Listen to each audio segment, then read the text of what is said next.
You're listening to the Creative Capital Podcast. You're dying to learn about how you can create wealth through real estate investing? Then you've come to the right place. Join in every week as we go over the ins and outs of real estate investing and learn how you too can become financially free. What's going on, everybody? This is Josh Ferrari, host of the Creative Capital Podcast. And today's show is just a little bit different than maybe what you're normally used to as far as interviewees coming on. Today's actually the third time that we've ever brought more than one person in to do the interview. We've got my partner Matt, my partner Reggie, and myself. And today we're just going to discuss, how to find and create the right partnerships, but then also how to close really complicated deals, and I say complicated just to say that there was a lot of roadblocks that we had to overcome, that we had to continue pushing onward and figuring out, like, it'd stop you, and then we had to get together, brief, and kind of figure out what are we going to do to continue moving forward with this. Do we even want to continue to move forward with this?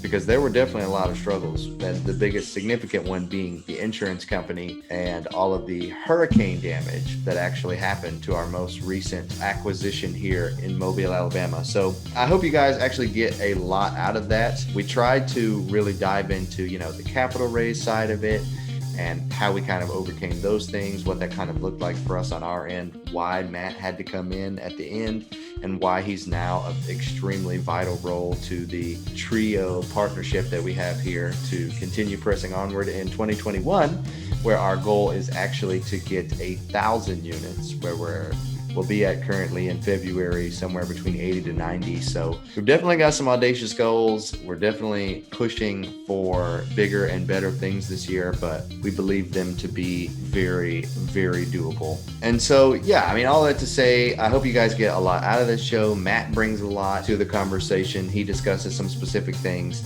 And then we have Reggie come in a few times. So it's kind of like a panel here where it's like, okay, what was your perspective of this part of the deal? Explain kind of what happened and how we handled that. And we kind of rotate there. A little bit different, but still exciting, and still hope you guys get a lot out of it. So, and make sure you listen all the way to the end, where we don't do the core four like we normally do, but we did do the pod deck segment. And I actually got to answer 2 questions this time too. So definitely listen in for that. It's pretty comical. Yeah, that's it. Comical. One of those words. So without further ado, we're just going to get right into the show.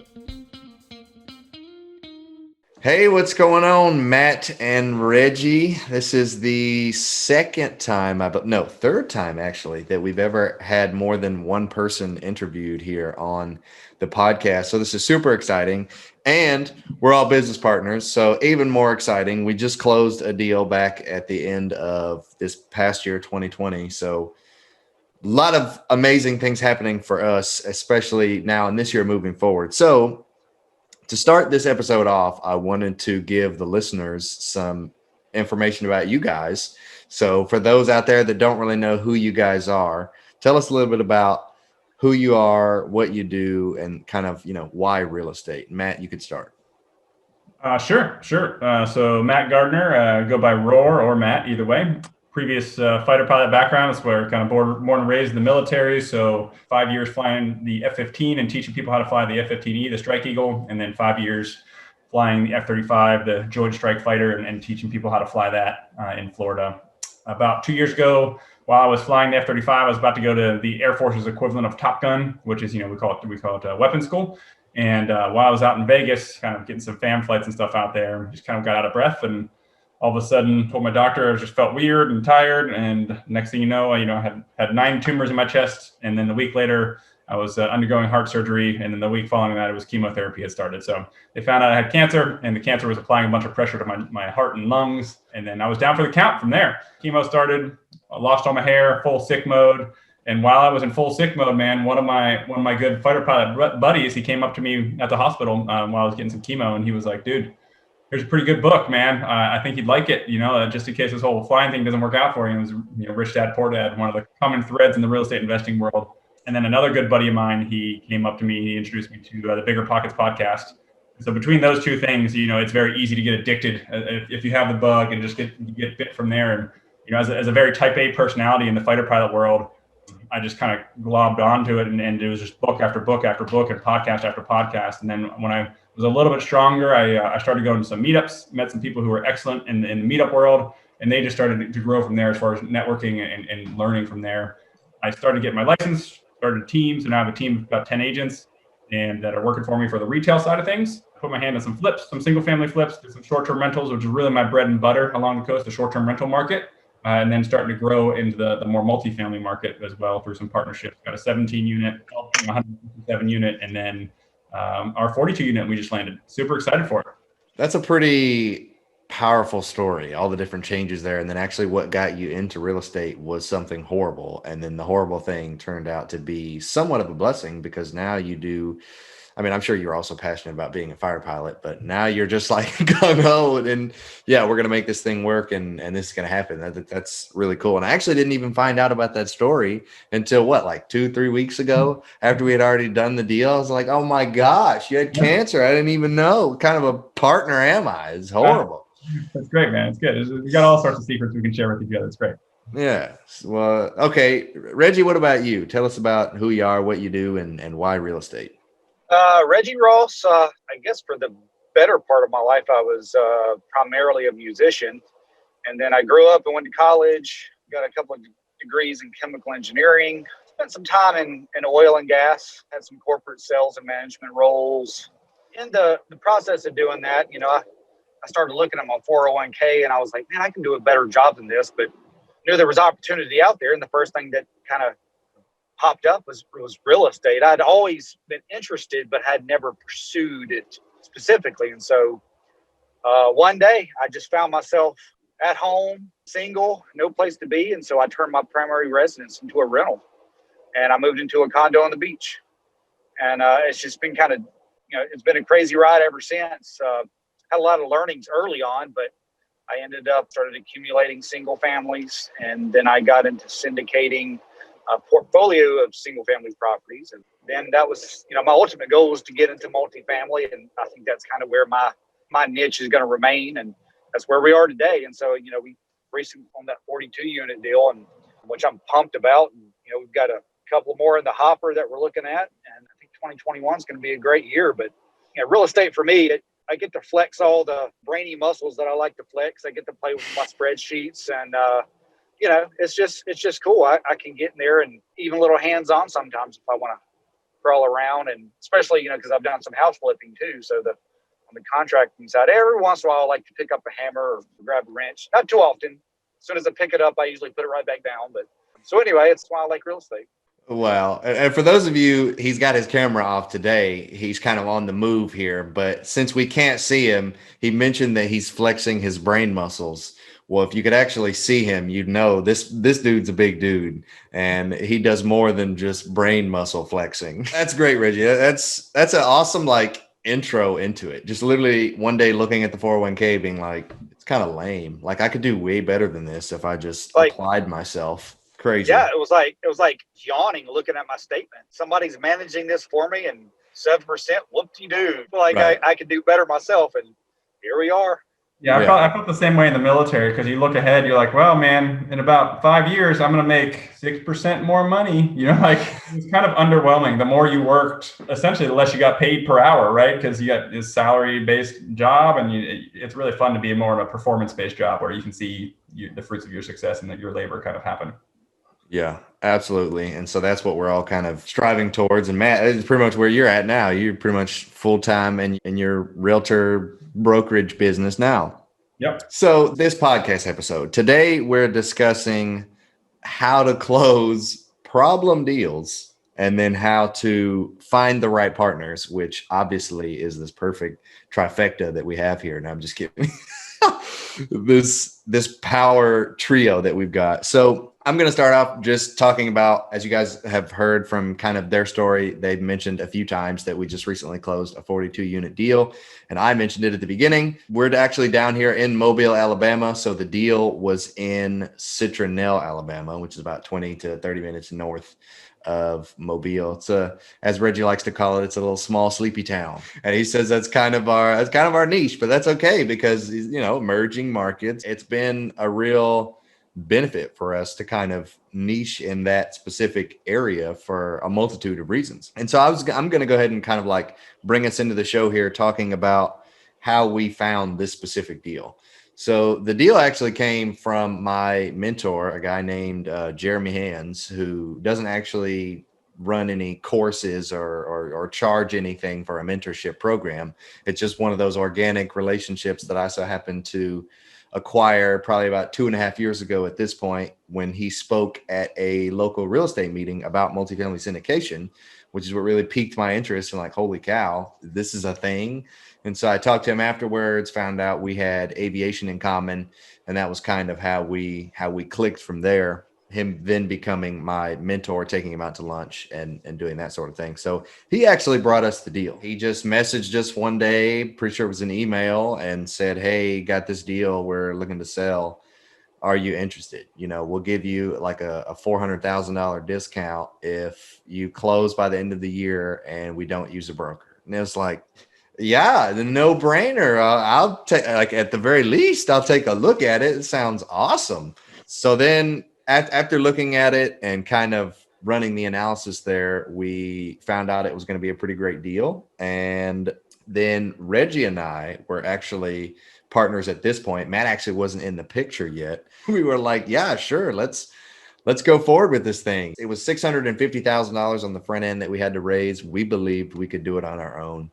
And so we went ahead and went forward with it and then got it under contract. So Reggie, now I want to kind of hand the baton off to you. And I want you to kind of discuss what was our initial plan with the deal, and then why did it fall apart?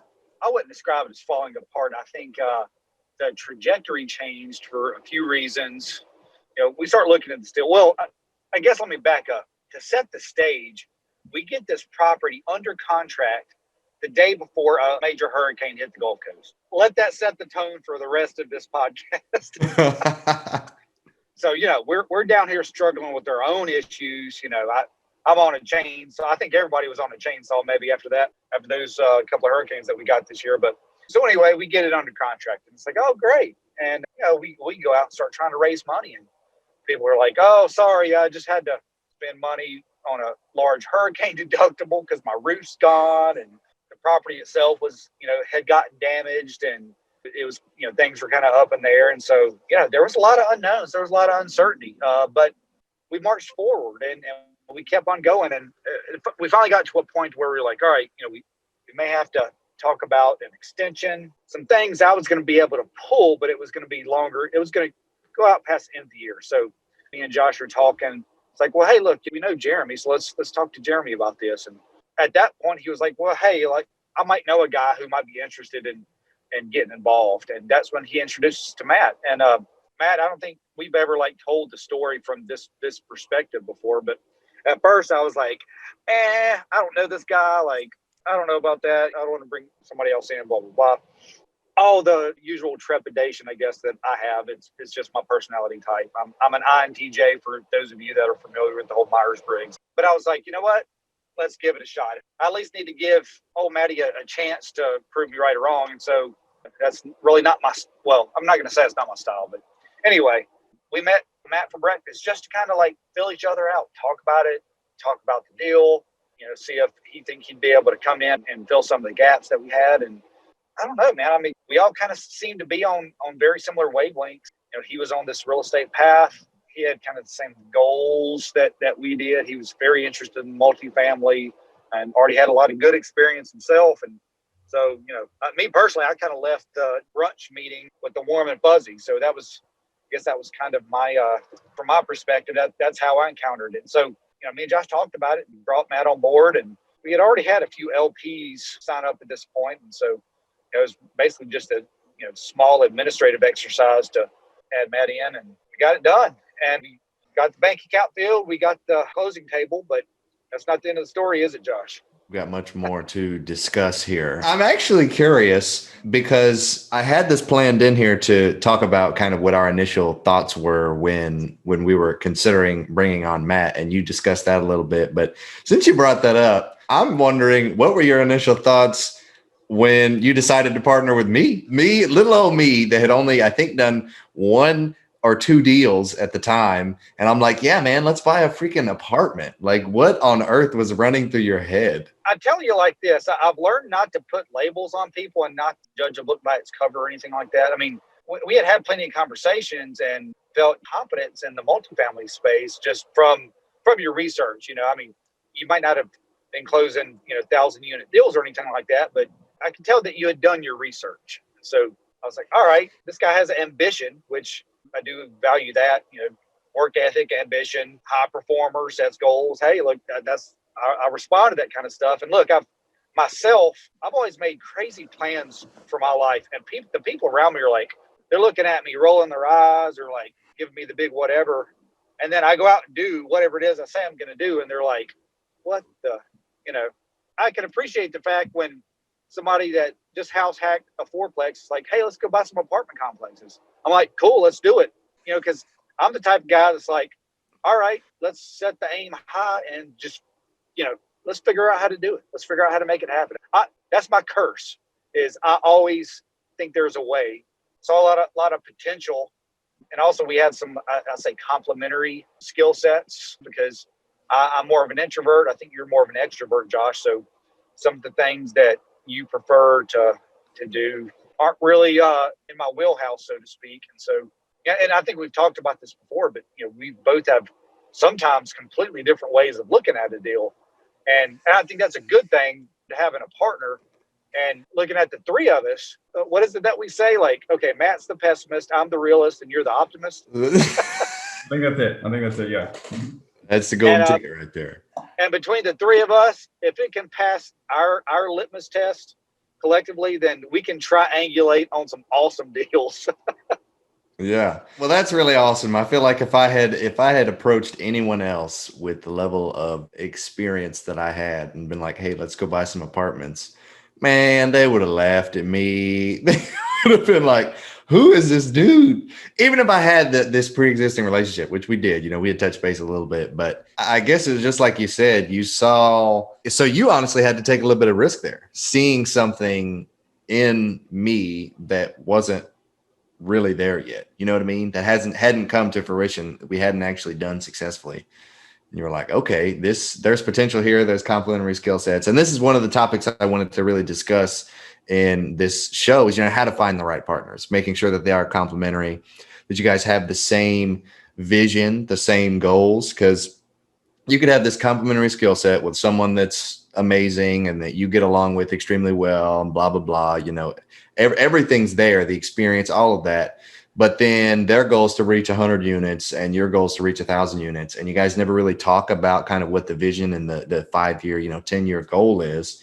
And so then a few years down the road, you do a few deals together, you get to that 100 units and that partner's like, all right, I'm done. Like, this is awesome. I've got kind of what I needed out of this. And you're like, whoa, I'm just getting started.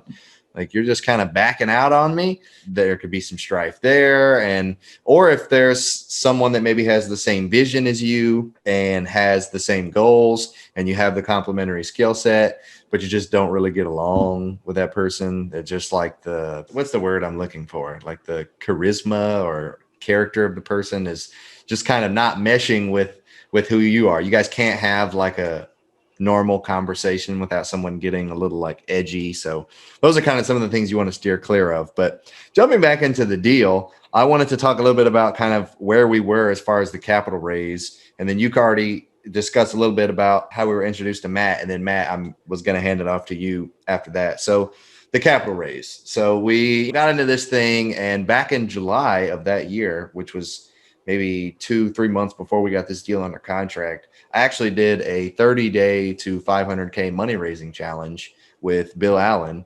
and did like a Facebook Live video one day for 30 days straight. And I was able to raise $6 million. And I was like, oh man, 650K, we got that in the bag. Like, we'll get that no problem with this deal. And I'm thinking everything's hunky dory. We're all good to go. Reggie's got his connections for anyone that says no to me or whatever. It's not right for the deal. So just to recap, this was back in July when this happened. So then now it's September-ish, and we're beginning to actually have this need to start achieving some hard commits for this deal.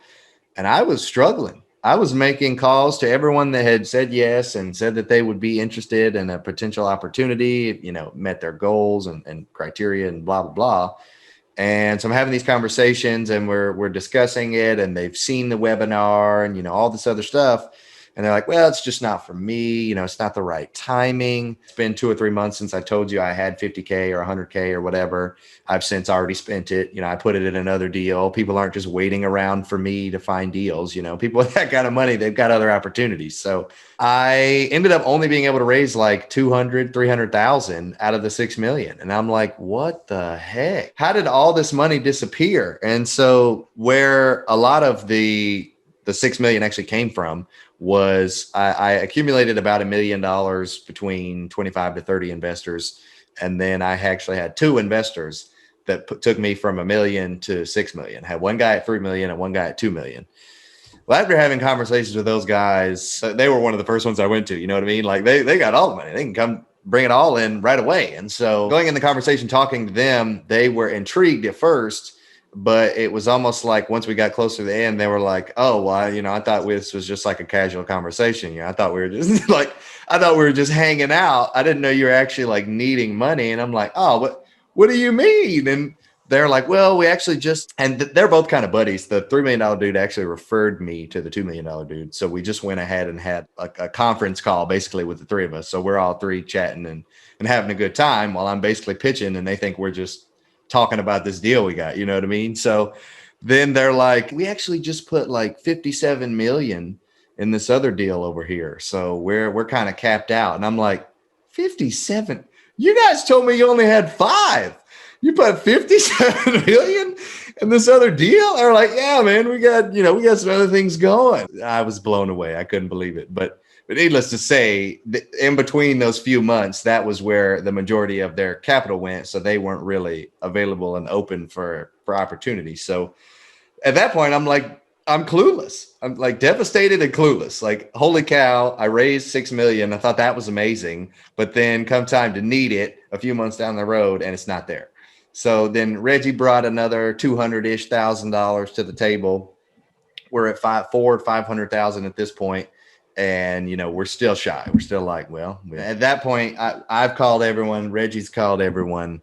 I've exhausted lists I didn't even know I had. I'm talking to all these new people. It's 506B, so we were unable to just blast it out. So I'm having to initiate all these different conversations with folks. And I just wasn't getting any traction. I think a lot of it might have came from the lack of experience, but also people were just saying timelines and where the economy was. It was like the peak of COVID, and they're like, we don't know where things are going. We're not really investing in real estate right now. The eviction moratoriums were out there.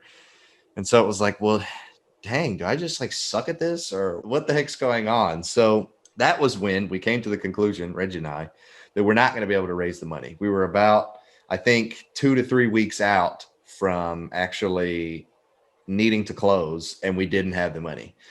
And so we just kind of agreed, hey, we're probably going to need to bring someone else on that has the ability to achieve this amount of capital. We know it's going to kind of dilute our returns as a GP, but at the end of the day, if it means like closing the deal, getting it done and pressing on, then it's going to be totally worth it.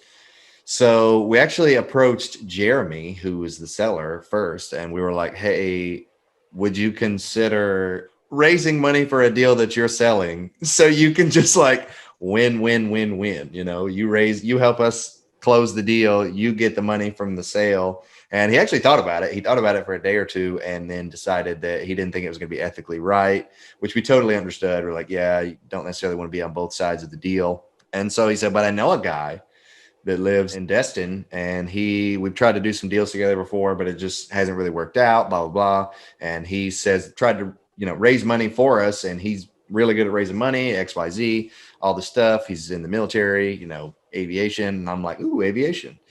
So he introduced us to you then, Matt, and was like, here's like CC'd us on an email or something like, hey, here's the lowdown. Here you guys can connect and go from there. So then Reggie kind of talked about kind of how we came about meeting as far as going to brunch and kind of putting the feelers out there. So now, Matt, I wanted to hand the baton off to you and have you talk about coming into the deal from your perspective with Jeremy messaging you out of the blue, like, hey, here's 2 guys trying to close this deal. what do you think? They need money. You know what I mean? Like, what was your initial thought of us as a partnership? And then why did you think that we would all be great partners on this deal? So the initial thought is someone's offering you a GP position or sponsorship position in a multifamily deal. So, as a guy who's trying to grow the portfolio as quickly as possible, initially I'm like, yes, get the excitement. Then you're like, well, wait, why do these guys need the money? Why can't they seal the deal themselves? So it's a little bit of a mixed emotions at first. But all in all, it was a fact finding at that point because I know there was no commitments obviously whatsoever. Jeremy was like, hey man, I want to see if you can help him close the deal. He had told me about how he was trying to sell it and buy it at the same time. And I was like, that's pretty odd, man. It was good. So, I mean, initially, yeah, the big question was just like when we're pitching a deal, like a multifamily deal to investors, I'm not really selling the deal. We're selling ourselves, right? I mean, it's truly the case where obviously the deal helps. You want to have a solid foundation and conservative backing, but I wanted to know you guys. Reggie, I had not heard of at all. I've seen you through, I think, PIG and our Professional Investors Guild, the Real Estate Investors Association that we're part of in the Gulf Coast here. And so I've at least was familiar with, Josh Ferrari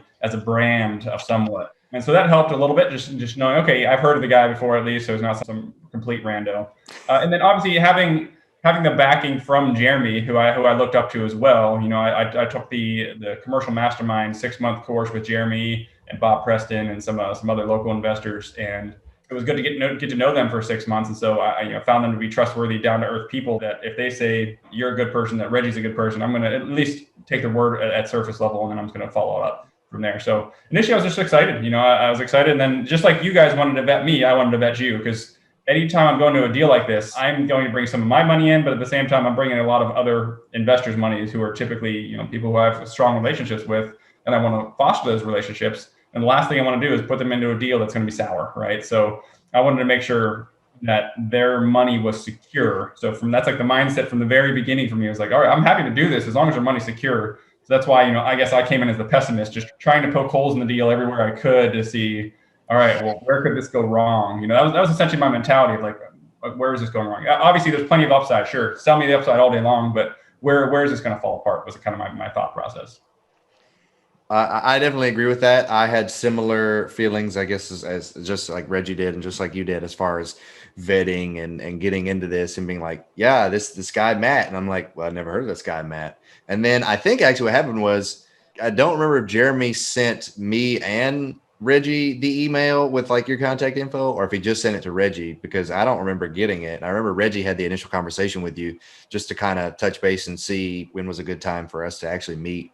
Mm-hmm. And so I remember being at like just getting home from work at the fourplex and like walking on the gravel, and Reggie's calling me and I'm like, hey man, what's up? Hey, I just got off the phone with Matt. He's like stellar dude, maybe not exactly like that, but he's like, I think this could be good. I think there's a lot of, he kind of has the same vision, the same goals. It sounds like he's, a really great guy, blah, blah, blah, XYZ. And I'm like, okay, and Reggie's like, so what do you think? Should we go on the brunch? And I'm like, well, yeah, what could it hurt? Let's at very least grab some food. And then if nothing else, at least we had good food, it can't hurt to meet. So then we met, and you actually brought your daughter, which I thought was pretty neat, being able to meet more than just you, but actually you're a piece of your family. So that was kind of cool. I don't know if you planned that, but that was kind of. It worked out that my daughter had a swim meet in Pensacola, because Pensacola's, it's about an hour away from where I live. So we kind of met in the middle. You guys are out in Mobile kind of area, then I'm in the Destin area. So, we met in the middle around an hour apart, and just worked out to where my daughter had a swim meet there. So it was convenient. Yeah, definitely. Okay. Yeah. So that's kind of where I was as far as bringing you in. And so then we had the brunch. It went well. We pretty much all thought it went well. And so we were just like, all right, let's go ahead with this. And then before we even like ended the brunch, you were like, yeah, man, I've got like 100K, or I've got like 300K on the sidelines. And I'm like, what? Who is this dude? He just got money just chilling. Like, this is awesome. And so at that point, I personally was stoked. I was like, oh, this is going to be the beginning to some serious business we're about to get into. Obviously, the goal being, and the get-go from getting into multifamily, was to scale, grow, and eventually, turn it into a business. And so I was stoked. And then, so Reggie, I now kind of wanted to hand it off to you, and I wanted you to explain what happened as we were kind of approaching our closing date of December 1st, and like why it had to be delayed and kind of the chaos that erupted there. Well, yeah. So the first problem was capital raise, and we solved that problem, bringing Matt on board, and he helped fill the gap there. And then we get closer to the day, and then it's like, well, hold on a minute. I told you guys we signed this purchase agreement like the day before hurricane hits. Well, there was some damage, and Jeremy and Robert had the insurance adjuster out there, I think the very next day, or at least the first clear day. So anyway, they had started the process early on, but apparently with some of the damage that had been done, there's all these checks and balances in place, and of course insurance companies don't like paying money. So the adjuster came out, then there was an engineer that came out, and then there was like a third party guy that had to like compare and contrast the engineer's report with the adjuster's report. Anyway, very bureaucratic process. I have nothing but bad things to say about it. But I understand why it exists. So at this point, the bank is like, hey, the property got appraised for XYZ,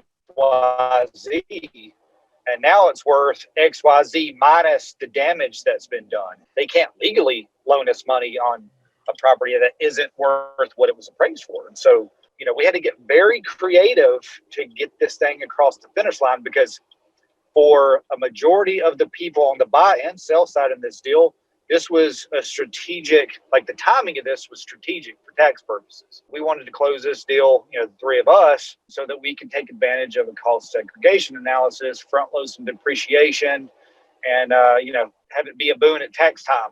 So, or there were some other incentives on the seller side to have this happen in 2020. I think they had some bigger fish they wanted to fry and whatnot. So there's a lot of incentive to get this thing done by, let's just say, December 31st. And so December 1st comes and goes, and we're delayed because the insurance company hasn't given a resolution on their findings and what they plan on, I guess, paying out on the damages. So there was some roof damage. They had basically sealed them up with this membrane so that no further damage would occur. Nobody's like, without a roof or anything like that. But to get it back into the condition it was when we got it under contract hadn't been done yet. So to make the bank happy, they said, okay, we'll take the payout, we'll put it in an escrow account, and we'll use it for construction funds.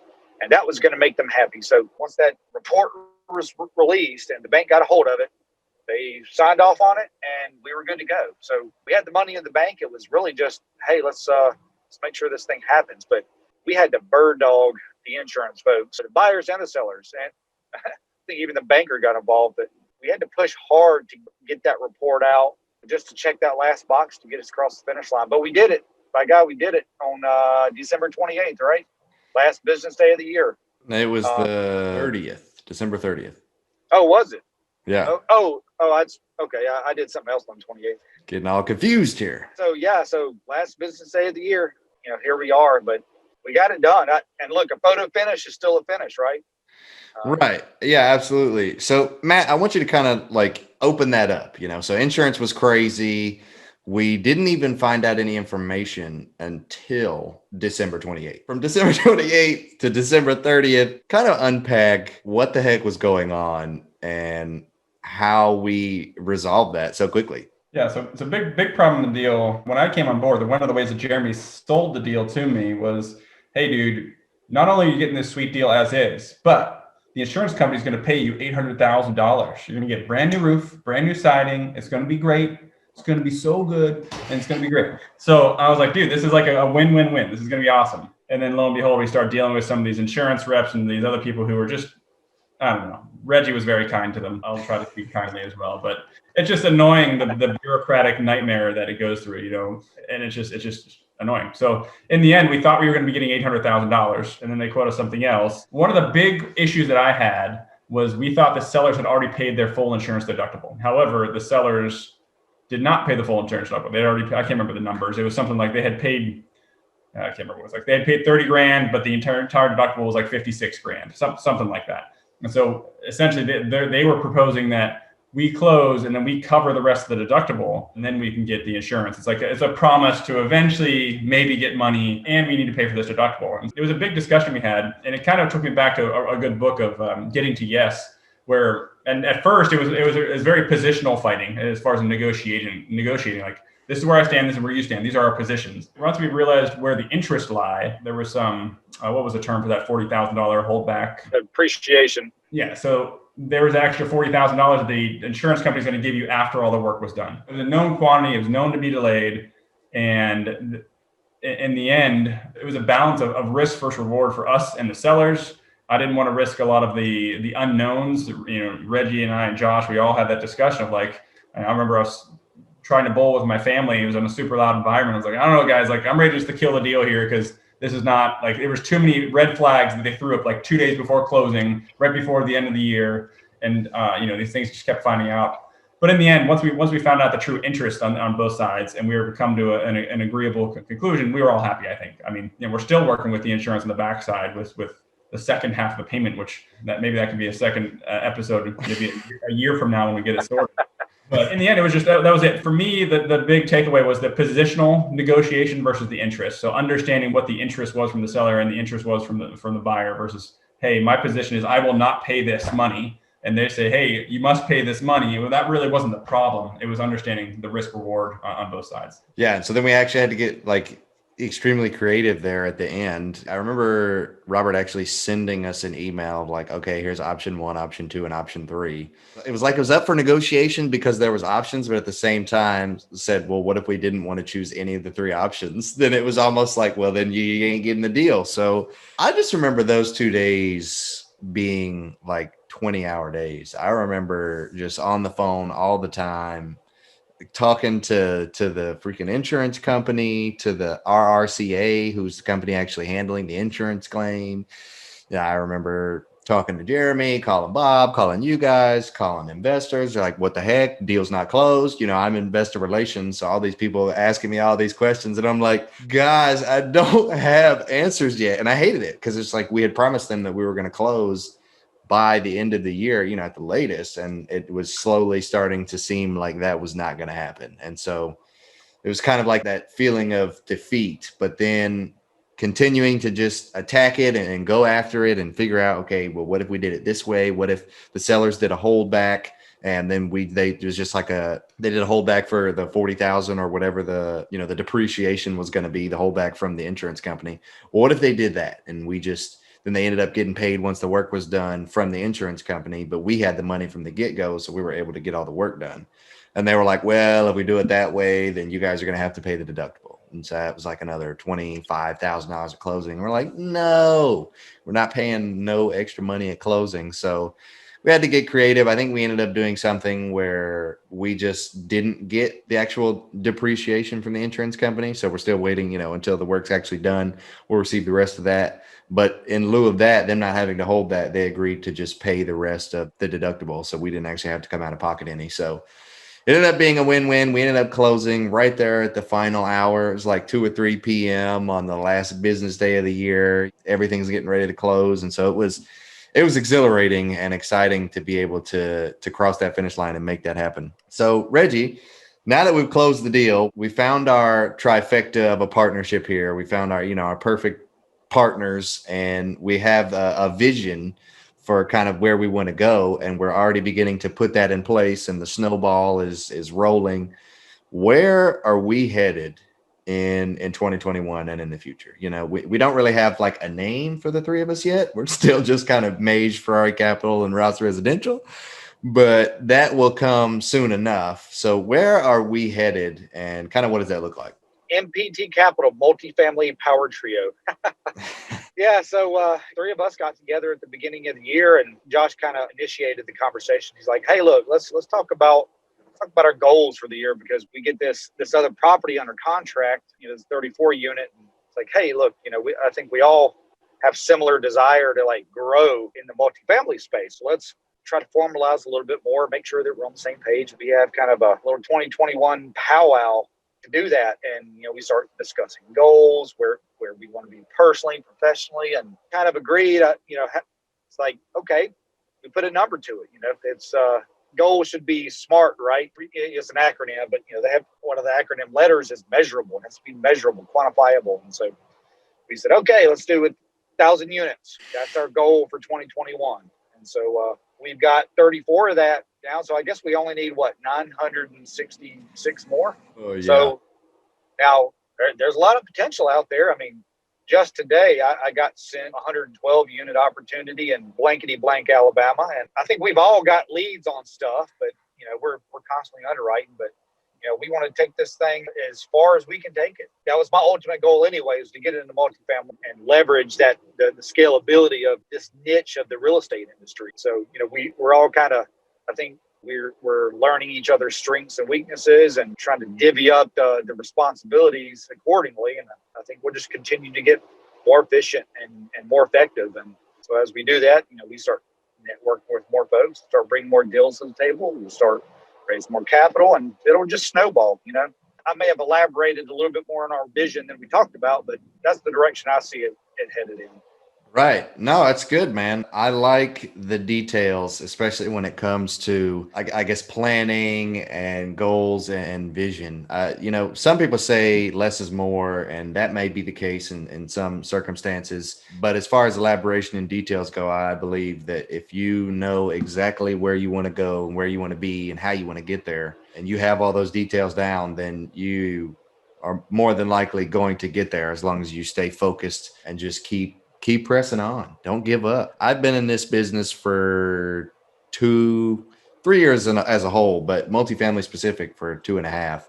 And I just now have like 46, 50 units after almost 3 years of trying to do it. So, I mean, it takes, and then that was from like 2 deals. Like it takes time to get where you want to be. So if there was one like parting piece of advice I could give to the listeners out there, maybe wanting to get into the space or already in it and looking how to grow or wanting to find the right partners, it will be just don't give up. Make sure that you keep pressing on. I think there's a saying out there, there's like failure is the best success measurement or something. I probably completely butchered that, but if you fail, it's not always a bad thing. There's always something you can learn and you can continue to grow and scale from there. So, well, that was awesome, guys, but we are not done yet. We're not going to do the core 4 in this particular episode, but I did want to jump into the pod deck segment and ask a couple of rando questions here and see if we can get some good spitball answers out of you guys. So we are going to do that now with this deck of cards here, pod decks. I don't know if you guys even know what this is. Reggie, I know you've been on the show before, but Matt, you haven't. Have you ever heard of pod decks? No. It's literally just a company that makes a bunch of decks of cards and they just have questions on the back. So what I like to do in this segment is just be like, pick a card, any card. You tell me when to stop. And then we're just going to ask 2 questions per person. And I'm actually going to be joined in this one. So we're going to pick 6 cards and then we're going to flip flop on answering them. Let's do it. All right, Matt, you tell me when to stop for 2 of them. Stop. All right, there's Matt's deck. Now, Reggie, I can't see you, but I feel like you can see me. So you tell me when to stop. Stop. I'll pick a card here. Yeah, next time we need to get cards up for humanity. Cards against humanity. Yeah, that's it. All right, so now we've got our cards here. Now we are going to, Matt, we'll start out with you. Let's do it. First question. What is your worst vacation memory? No, like crazy story of a shooting happening in a hotel or something, or the car broke down and you were waiting in the car for hours and hours. Worst memory. I'm thinking death or something terrible happened. I don't know. There's some frustrating points. One of my more frustrating points I remember is we, 2 of my family and another family rented a 9-passenger manual minivan or manual full-size van in Croatia. Austria. I think we were in Austria. And I had to park this 9-packs van in Europe multiple times. And it was a manual and it was just terrible. It was Austin Powers turn everywhere I went. It was trying to parallel park inside these, little European spots and everything. I don't know. That's what I'll put. That's one of my more frustrating moments, I guess, as a traveling around Europe. Oh, I'm picturing it now. That's hilarious. Yeah. All right, Reggie, you ready for your question? I think so. Go ahead. What was the last social faux pas that you made? Oh man, that's social faux pas.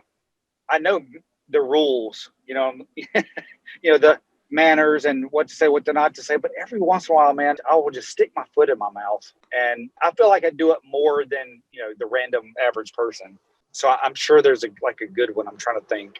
Maybe this isn't going to be very specific, but it'll give you a good idea what I'm talking about. Sometimes I can have like a pretty morbid sense of humor. And I've learned to curb it over the years because I know that not everybody responds to the kind of dark humor that I enjoy. But I have said some things before that just jokes, and somebody will be like, "Oh, well, that's pretty messed up, man. My mom just died." I don't know. It'll just be like something completely horrible. And I'm like, "Oh my God, I'm so sorry." Like, I had no idea, but sometimes I just take it too far and I have to reel it back in. But I can't think of a specific one. But trust me, there's plenty of them. I'm sure I know there's been something just horribly awkward like that happened. I'm trying to I can't think of a specific dinner the other night, but I can't think of anything specific. You said it there. Oh, that's great. That's great. All right. Now I'm going to ask myself a question from my deck here. My question is, have you ever been arrested? And if so, for what? Well, funny story. I don't know that you can necessarily call this being arrested because he didn't put me in handcuffs per se. But back when I was like 12 years old, 13 years old, obviously living at the house, we had this neighboring neighborhood, some wooded area in between us.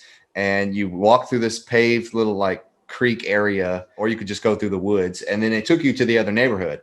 And we were in a newer part of I guess, the area, living in Memphis, Tennessee. We were in a newer part of the upcoming kind of suburbs spot. So this neighboring neighborhood was just being built. There's a few houses on the front of it, of the actual, what am I trying to say, subdivision, neighborhood, whatever.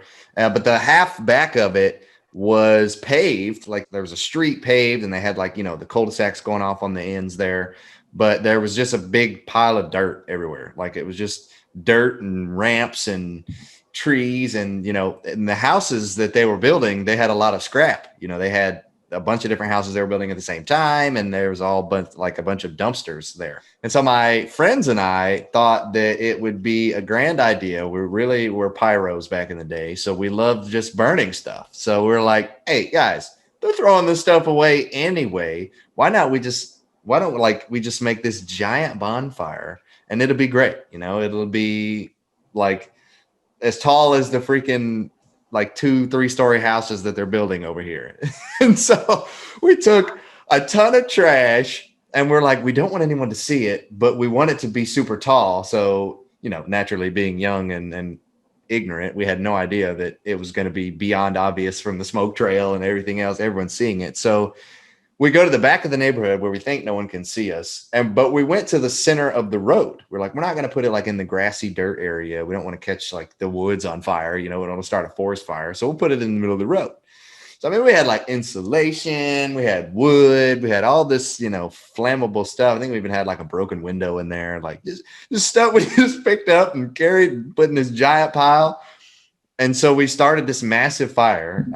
This thing was like over our heads. You couldn't even really handle it. Like there was a little pond there too. And there was like, we brought these little 5-gallon buckets, like put water in it. We're like, if it gets bad, we'll just put it out in these 5-gallon buckets here. We were very ignorant and young at the time, but anyhow, this giant fire, and apparently someone called 911 from the neighborhood because they saw this, big pile of smoke going on at the back of the neighborhood. So these cops pull up, and they pull up fast. Like the fire department comes up. There's like 3 cop cars rolling back there, and they're all rolling with sirens and lights, and they're coming full speed. And it's a little like windy road that comes all the way to the back where we were, and the woods was right there, and so we look at each other and we're like, should we make a run for it? Like, should we just book it?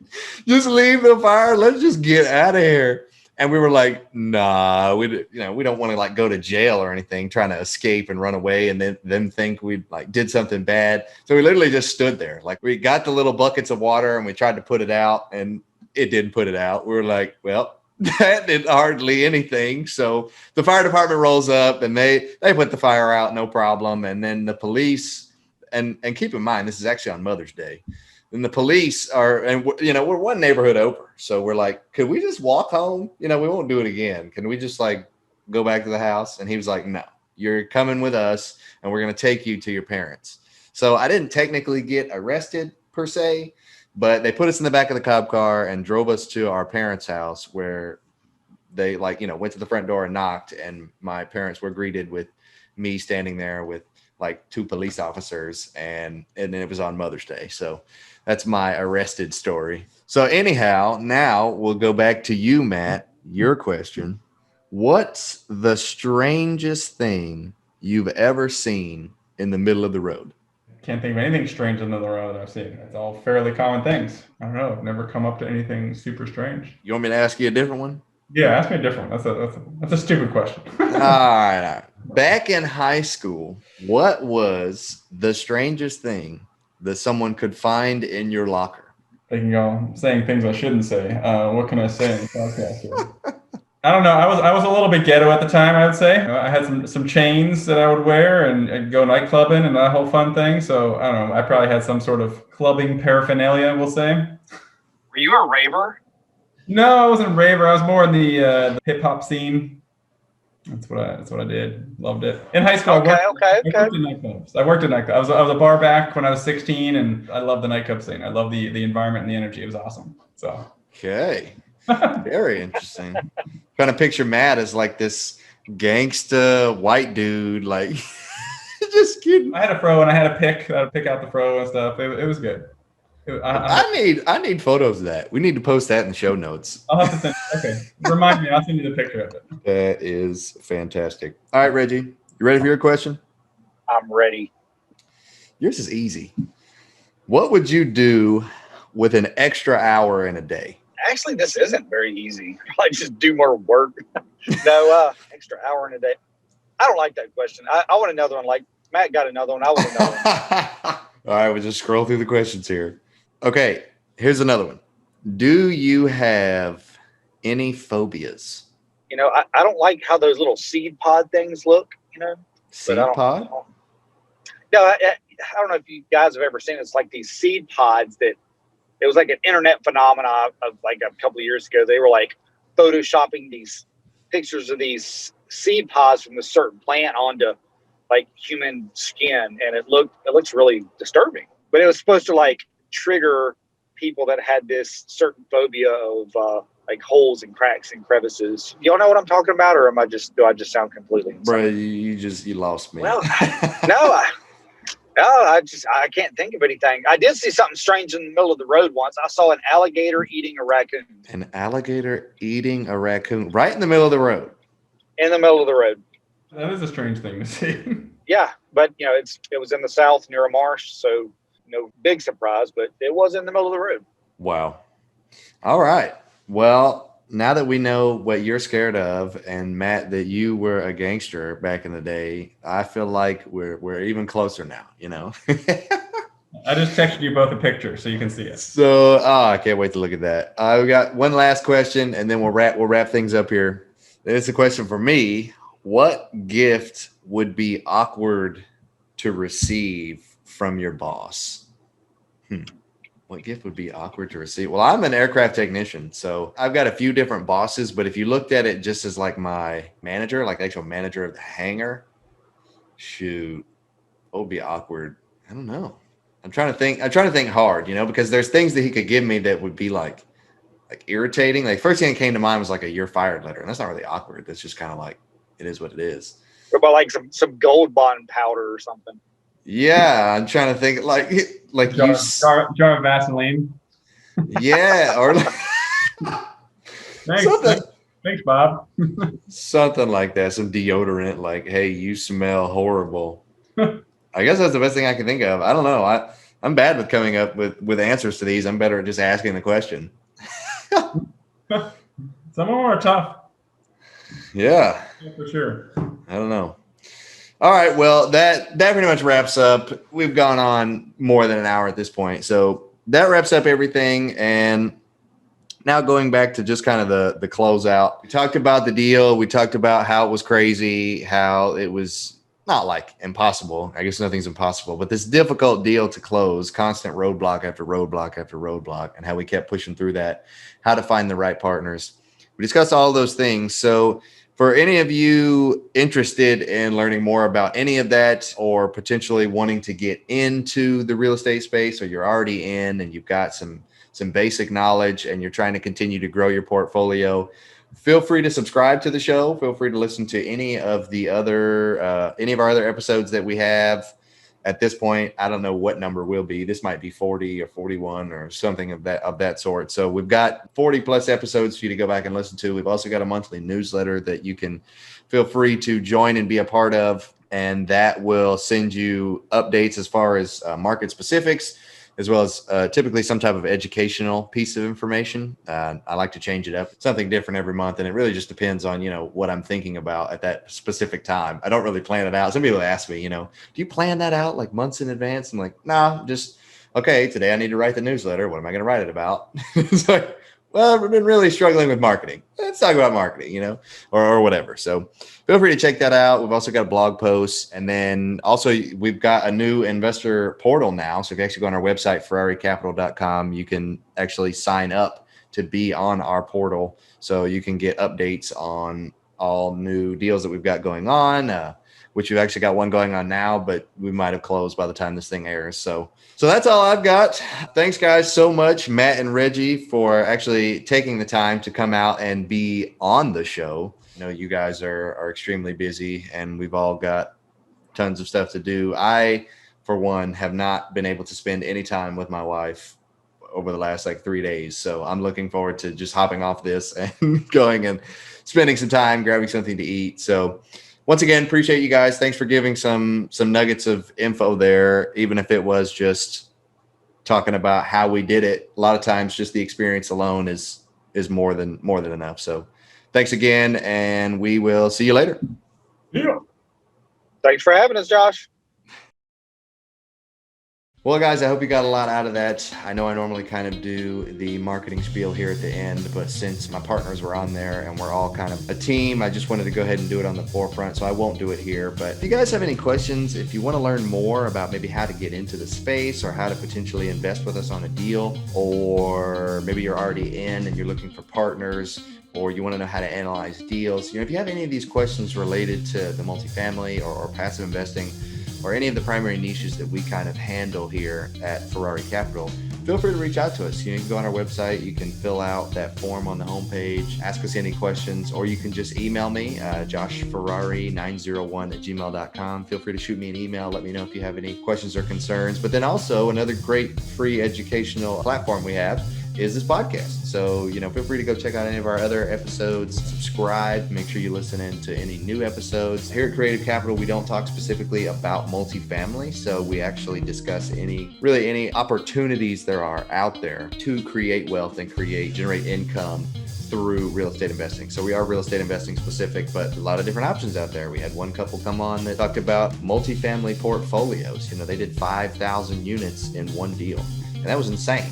Who knew that was a thing? And then I actually had Reggie on before we really became partners, and he did a single family syndication portfolio. That was very interesting. And we've had, self-storage people on here. Guys actually create what he calls maxi storage, where he has these plots of basically what used to be just open vacant land and or large units of self-storage, and he generated them into RV rentals and boat rentals, and I think he even said he Airbnbs out one of the rental spaces, and it was just very interesting. You turn it into mixed use. That was interesting. So just a lot of different facets, different options, different opportunities out there. So feel free to check that out. And I've also written an ebook called The Ultimate Guide to, Investing Passively in Multifamily. And you can get that for free on our website. You just give us your email and your name, and that'll give you kind of the structure, the background, some of the basic knowledge that you need to potentially get into a multifamily syndication, how to invest in one, how that would look like. So feel free to go check that out. But that's all I got for you guys. I won't take any more of your time. So this is Josh Ferrari signing off.